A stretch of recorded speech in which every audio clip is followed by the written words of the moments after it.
அம்மா, அந்த ஐராவதி உங்களை ஏமாத்தினா இன்னைக்கு நான் அவளை ஏமாத்த போறேன். அந்த சூழ்ச்சிக்காரிய சூழ்ச்சியாலேயே வெல்லுவேன்.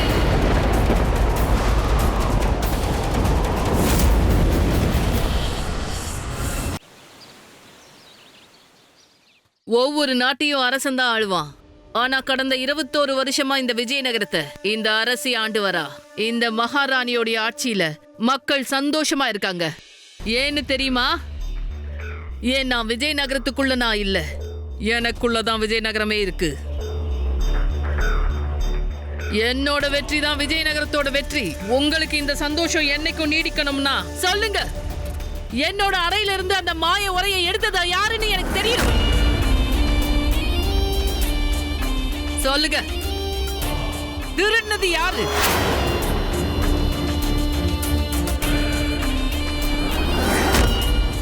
ஆயினா அதை திருடலன்ற போது நிச்சயம் அதை திருடின யாரோ ஒருத்தன் இங்கதான் இருக்கான். இந்த அரண்மனைக்குள்ளதான் இருக்கான். உங்க கூடவே தான் இருக்கான். உங்களுக்குள்ளேயே தான் இருக்கான். சொல்லுங்க. ஒழுங்கா சொல்லிட்டா நான் மன்னிச்சு விட்டுருவேன். ஆனா சொல்லாம போனா எல்லாருக்கும் தண்டனையை தருவேன். எல்லாருடைய வீட்டையும் எரிச்சு சாம்பல் ஆக்கிடுவேன்.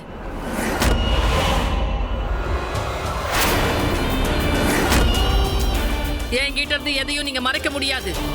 இப்ப நீங்க யாருன்னு சொல்ல தயாராகலனா இன்னைக்கு நடக்க போற சம்பவம் இதுக்கு முன்னாடி இங்க நடந்திருக்காது.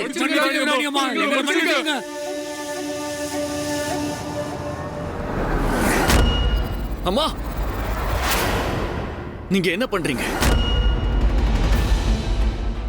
யாரோ பண்ண தப்புக்கு ஒரு அப்பாவி குழந்தையை தண்டிக்க போறீங்களா?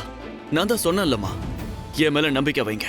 நான் நிச்சயம் அந்த உரையை தேடி கண்டுபிடிப்பேன். இல்ல வீரா, நீ வீணா குறுக்க வராத. வழியில இருந்து தள்ளி நில்லு. இவங்க எல்லாருக்கும் ஒரு பாடம் புகட்டியே ஆகணும். விலகிடு வீரா. மகாராணி அம்மா,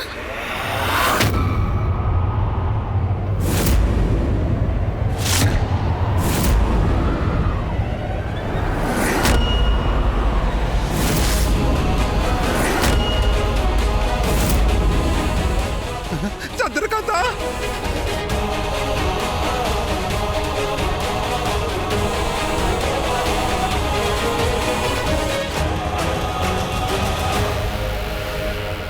உங்க வாளோட உரை இங்க இருக்கு.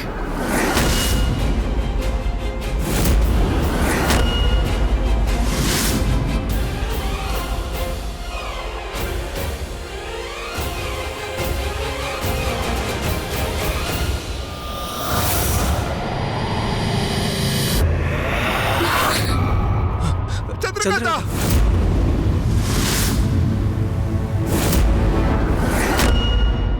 இளவரசியா, இவங்க தான் இறந்துட்டாங்களே, ஆனா உயிரோட இருக்காங்க. என்ன அதிசயமா இருக்கு. சந்திரகாந்தா, சந்திரகாந்தா, எழுதுரு எழுதுரு. சந்திரகாந்தா, சந்திரகாந்தா,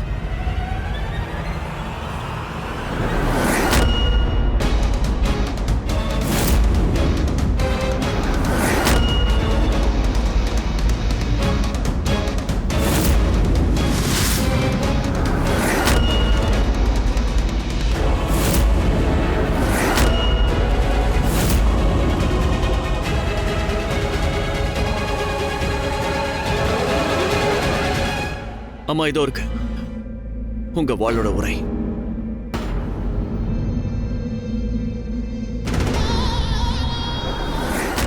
என்னோட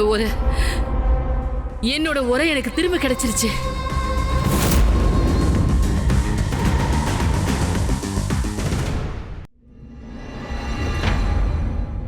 அப்படியா? அப்ப இதான் உங்க காணாம போன பொருளா? ரொம்ப வித்தியாசமா இருக்கே. அப்ப இதை எங்க மாட்டிப்பீங்க?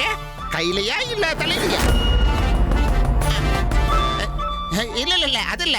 நான் சொல்ல வந்தது என்னன்னா, அதாவது தொலைஞ்சு போன உங்களோட இந்த பொருளை சந்திரகாந்தா தேடி கொண்டு வந்திருக்கா. சந்திரகாந்தா தேடி கொண்டு வந்துட்டாங்க. ராஜகுமாரி சந்திரகாந்தா, ராஜகுமாரி சந்திரகாந்தா, வாழ்க! ராஜகுமாரி சந்திரகாந்தா, வாழ்க!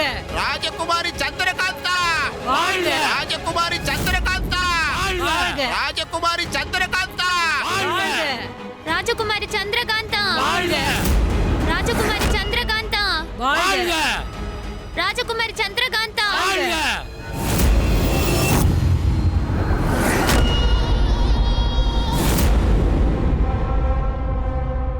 வாழ்க கோஷம் போட்டே ஆகணும்.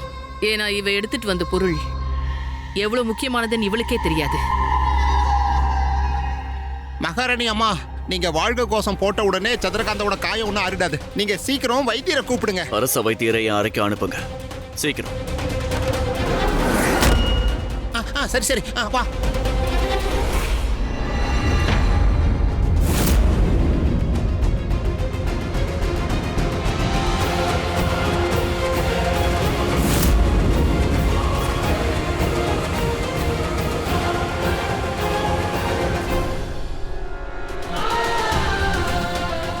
ராஜகுமாரி சந்திரகாந்தா வாழ்க ராஜகுமாரி சந்திரகாந்தா வாழ்க ராஜகுமாரி சந்திரகாந்தா வாழ்க ராஜகுமாரி சந்திரகாந்தா வாழ்க ராஜகுமாரி சந்திரகாந்தா வாழ்க.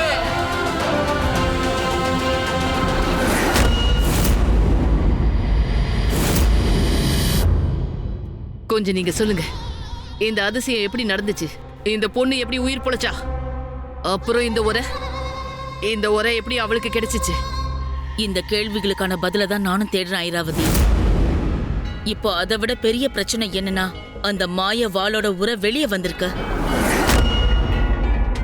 விஜயநகரத்துல இருக்க சின்ன குழந்தைக்கு கூட இத பத்தி தெரிஞ்சிடுச்சு. நீ ஒண்ணு பண்ண ஐராவதி, இந்த உரையை எங்கேயாவது மறைச்சு வச்சிரு. யாரும் பார்க்காத இடத்துல இந்த மாய வாள் உரை இருக்கணும்.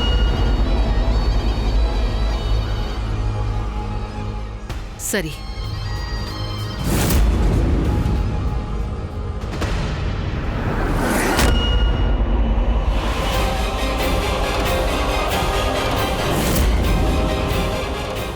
நீங்க 2 பேரும் எவ்வளவு வேணா சூழ்ச்சி பண்ணுங்க, எங்க சூழ்ச்சிக்கு முன்னாடி உங்களால நிக்கவே முடியாது. இளவரசன் வீராவோட கட்டளை யாரும் உள்ள போகக்கூடாது. தேஜா, இந்த காயம் எப்படி ஏற்பட்டிருக்கு? ஏதோ காட்டு விலங்கு தாக்கியிருக்குன்னு நினைக்கிறேன். காயம் ரொம்ப ஆழமா இருக்கு. இளவரசி பொழைக்கிறதே ரொம்ப பெரிய விஷயம்.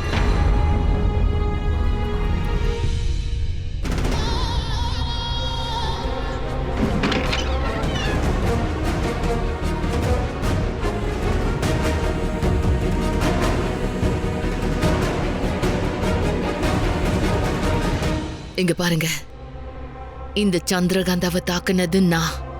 பொதுவா நான் ஒருத்திய தாக்குனா அவ உயிர் பிழைச்சதா சரித்திரமே இல்ல. ஆனா இவ உயிர் பிழைச்சிட்டாளே, எனக்கு புரியல. வைத்தியர் சொன்ன மாதிரி இவ உடம்புல இருக்கிற காயம் ஒருவேளை விலங்கால ஏற்பட்டிருக்கலாமா?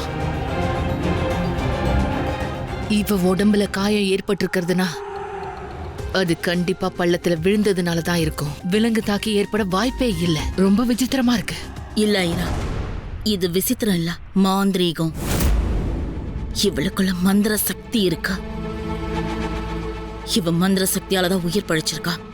இவளுக்குள்ள மந்திர சக்தி இருக்குதுன்னா அந்த மந்திர சக்தி எப்படி வந்ததுன்னு அவளுக்கு நல்லா தெரியும். அது உண்மையா இருந்தா அவ இந்நேரம் போர் முரச கொட்டி எழுந்திருப்பாளே. ஏதோ ஆழமா இருக்கு, நம்மளால அதை கண்டுபிடிக்கவே முடியல.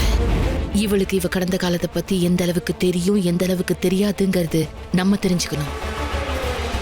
இவ கடந்த காலம் இவளுக்கு ஒரு வேலை தெரிஞ்சிருந்தா கண்டிப்பா அந்த மாயவாளை எனக்கு தரவே மாட்டா. அதனால இவளை பத்தி நம்ம தெரிஞ்சுக்கணும். அவளுக்கு விஷயம் தெரியறதுக்கு முன்னாடி நாம அதை தெரிஞ்சுக்கணும். நான் மருந்து கொடுத்துருக்கேன், இவங்களுக்கு எல்லாம் சரியாயிடும்.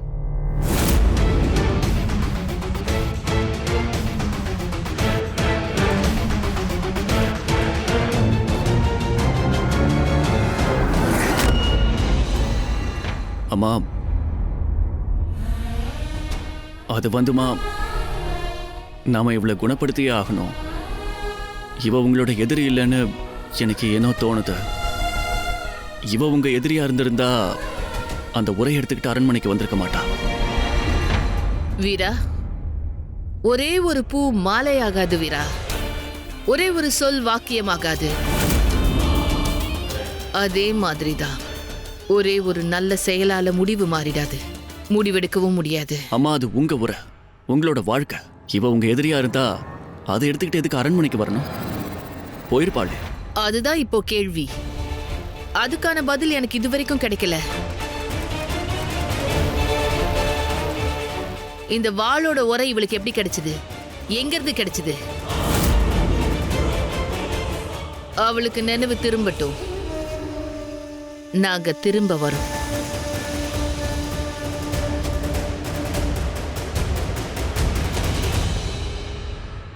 சந்திரகாந்தாவோட மிகச்சிறந்த நண்பனா என்னையே பார்க்க விட மாட்டேங்கிறாங்க. விசித்திரமான ஆளுங்களா இருக்காங்க. ஒரு நண்பனை கூட பார்க்க விட மாட்டேங்கிறாங்க.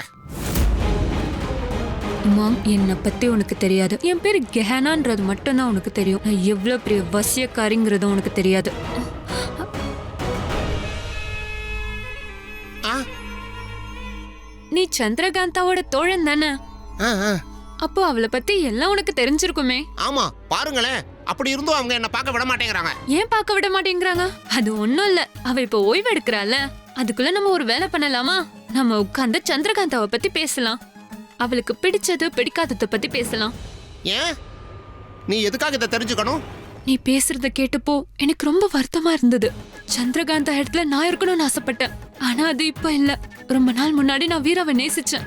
நான் அப்ப நேசிச்சப்போ வீரா சந்திரகாந்தாவை சந்திக்கவே இல்லை. ஆனா வீராவும் சந்திரகாந்தாவும் ஒருத்தருக்காக ஒருத்தர் படைக்கப்பட்டாங்கன்னு தெரியுது. ஆனா நான் எத்தனை நாள் இந்த அரண்மனையில. ஆனா எனக்கு என்ன வேணும்னா, நான் யாரோட இடத்துல இருக்கணும்னு ஆசைப்பட்டனோ அவங்கள பத்தி தெரிஞ்சுக்கலாம்னு நினைக்கிறேன். உண்மையிலேயே நான் பண்ணது எல்லாம் தவறுதலா தான் நினைக்கிறேன்.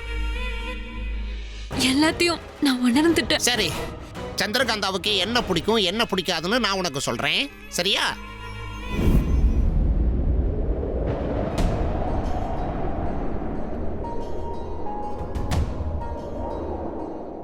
நீ கண்ணை திறக்கிறதுக்காக எவ்வளவு நேரமா காத்துட்டு இருக்கேன் தெரியுமா?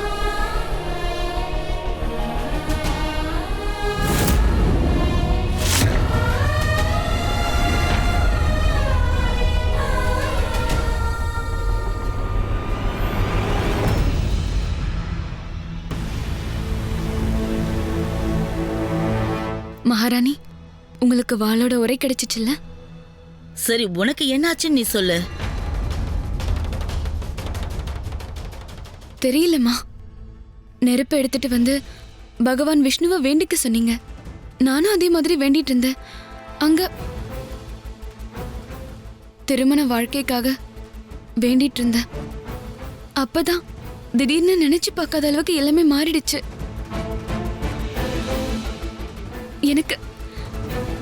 எனக்கு எதுவுமே புரியல. திடீர்னு மேல இருந்து நான் பள்ளத்துல விழுந்துட்டேன். அப்புறம் எனக்கு எதுவுமே ஞாபகம் இல்ல. நீங்க அங்கதானே இருந்தீங்க. எனக்கு என்ன நடந்ததுன்னு உங்களுக்கு தெரிஞ்சிருக்குமே. ஆமா, நான் அங்கதான் இருந்தேன். நீ எடுத்துட்டு வந்த நெருப்பு ரொம்ப பிரகாசமா இருந்துச்சு. திடீர்னு அது வெடிச்சிருச்சு. நாங்க எல்லாருமே மயங்கி விழுந்துட்டோம். நினைவு திரும்பினப்ப நீ அங்க இல்ல. அப்ப நீ எங்க போயிட்ட? கடல்ல விழுந்துட்டேன்னு நினைக்கிறேன். ஏன்னா எனக்கு எதுவுமே தெரியல. கடல்லையா? ஆனா நாங்க அந்த இடத்துல உன்னை தேடினோமே, நீ அங்க இல்லையே. அந்த கடல் ரொம்ப ஆழமானது. அதுல விழுந்தவங்க திரும்ப உயிரோட வரவே முடியாது. நீ திரும்ப எப்படி உயிரோட வந்த? ஏன்னா கடலுக்கும் எனக்கும் பெரிய சம்பந்தம் இருக்கு. நான் ஒரு மீனவ பெண்ணு. பெரிய பெரிய மீனை பிடிக்கிறதுக்காக கூட நாங்க படகு எடுத்துட்டு நடுக்கடலுக்கு போவோம். அதுக்கு தயாரா நீச்சலும் கத்துக்கிட்டோம். உண்மை, நீ பெரிய நீச்சல்காரிதான். அவ்வளோ பெரிய கடல்ல இருந்து நீந்தி உயிரிழந்து வந்திருக்கியே. சரி, நான் கேட்கறதுக்கு பதில் சொல்லு. உன் உடம்புல காயம் எப்படி வந்துச்சு? அதுக்கு பதில் சொல்லு.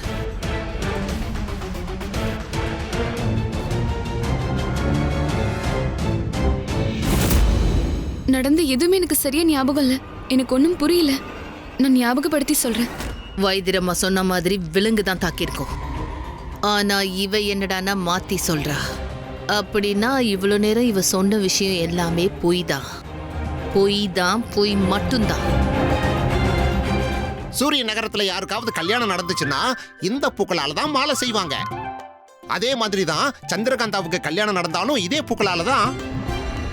ஆனா அவ கல்யாணம் எதிர்பாராமல்ல நடந்துச்சு.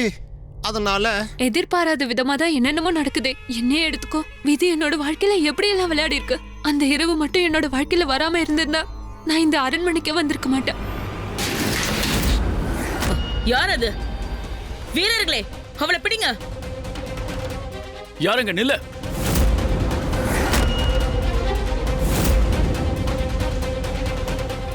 நில்லுன்னு சொன்ன. நில்லுன்னு சொல்றேன்ல. வீரா, என்னாச்சு? தேஜ், அந்த பக்கமா போ. அவளை பிடிச்சாகணும்.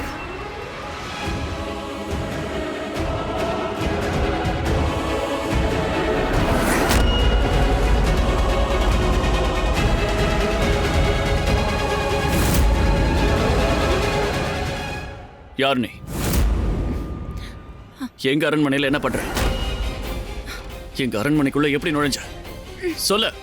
தேஜ், போ. போய் அம்மாவை உடனே அரசவைக்கு வர சொல்ல. வா. அம்மா இவதான் தப்பிச்சு ஓடினவ. யார் நீ? ஏன் முகத்தை மறைச்சிக்கிட்டு இருக்க? ஓ முகத்தை காட்டு.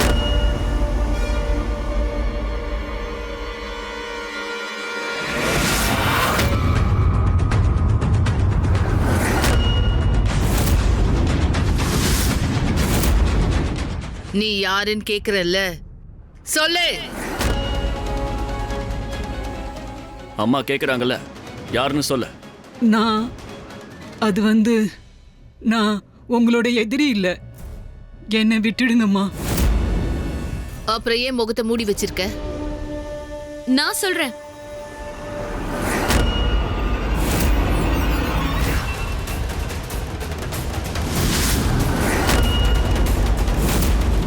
ராஜகுமாரி அம்மா நில்லுங்க. நில்லுங்க ராஜகுமாரி அம்மா. இப்போ உங்களுக்கு ஓய்வு தேவை. ஆனா இவங்களுக்கு என்னோட உதவி தேவை. மகாராணி, இவங்க எனக்கு தெரிஞ்சவங்க. இவங்க தான் என் உயிரை காப்பாத்தினவங்க. இன்னைக்கு நான் அரண்மனையில உயிரோட இருக்கேன்னா அதுக்கு இவங்க தான் காரணம். அப்போ நீங்க என்கிட்ட ஒரு கேள்வி கேட்டீங்க, ஆனா அதுக்கு நான் பதில் சொல்லவே இல்லை. ஏன்னா அப்ப எனக்கு முழுசா எதுவும் ஞாபகமே இல்லை. இப்ப எனக்கு எல்லாமே ஞாபகம் வந்துருச்சு. இப்ப என்னால முழுசா எல்லாத்தையும் சொல்ல முடியும். கடற்கரையில இருந்து அரண்மனைக்கு நடந்து வந்துட்டு இருந்தேன். வர வழியில சிங்கம் என்னை தாக்க முயற்சி பண்ணுச்சு. அதோட போராட கூட எனக்கு சக்தி இல்ல. இவங்க மட்டும் சரியான நேரத்துக்கு அங்க வரலன்னா நான் இந்நேரம் செத்திருப்பேன்.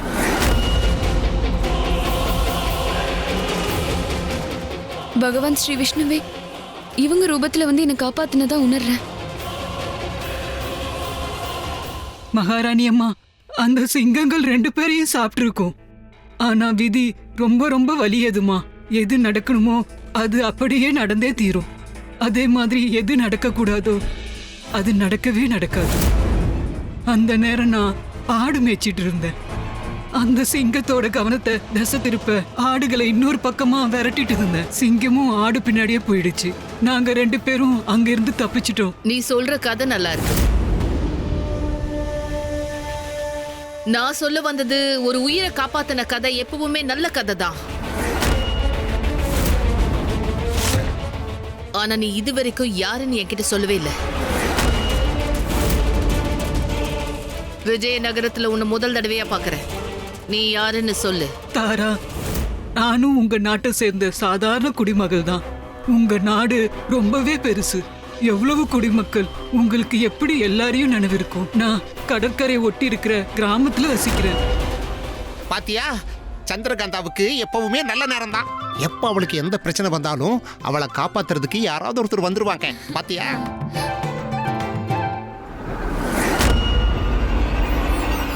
சரி இருக்கட்டும். நீ இந்த நாட்டோட குடிமகள் தான் ஒத்துக்கிறோம். அப்புறம் எதுக்காக அரண்மனையில மறைஞ்சு மறைஞ்சு நீ வந்த? அது மட்டும் இல்லாம சந்திரகாந்தா வரும்போது அவ கூடவே தான் நீயும் வந்திருக்க. அப்பவே எங்க கிட்ட சொல்லிருக்கலாம்ல. அது மட்டும் இல்லாம சந்திரகாந்தா அறையில எல்லாத்தையும் தட்டி விட்டுட்டு எதுக்காக உன்னை மறைச்சுக்கிட்ட? திருடிங்க தான் இந்த மாதிரி ஓடுவாங்க. இளவரசி எப்படி இருக்காங்கன்றது தான் நான் பார்க்க வந்தேன். அதையே நீ மறைஞ்சிருந்து பார்க்கணும். நேர்ல வந்தே பார்த்திருக்கலாமே. நான் கடைசி முறையா உன்னை கேக்குறேன், நீ யாருன்னு சொல்லி. இல்லனா நான் சொல்றேன். ஏன்னா இவங்க ஒரு சாதாரண ஏழை குடிமகள். ஆனா இவங்க சாதாரணமானவங்க இல்ல.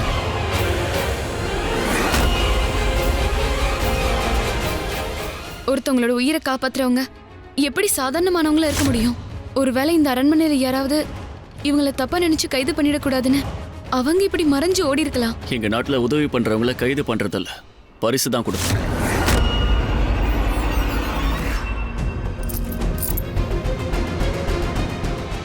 சந்திரகாந்தாவை காப்பாத்தி இங்க கூட்டிட்டு வந்ததுக்கு ரொம்ப ரொம்ப நன்றி. நான் கிளம்புறேன். சரி, போயிட்டு வாங்க. நில்லு.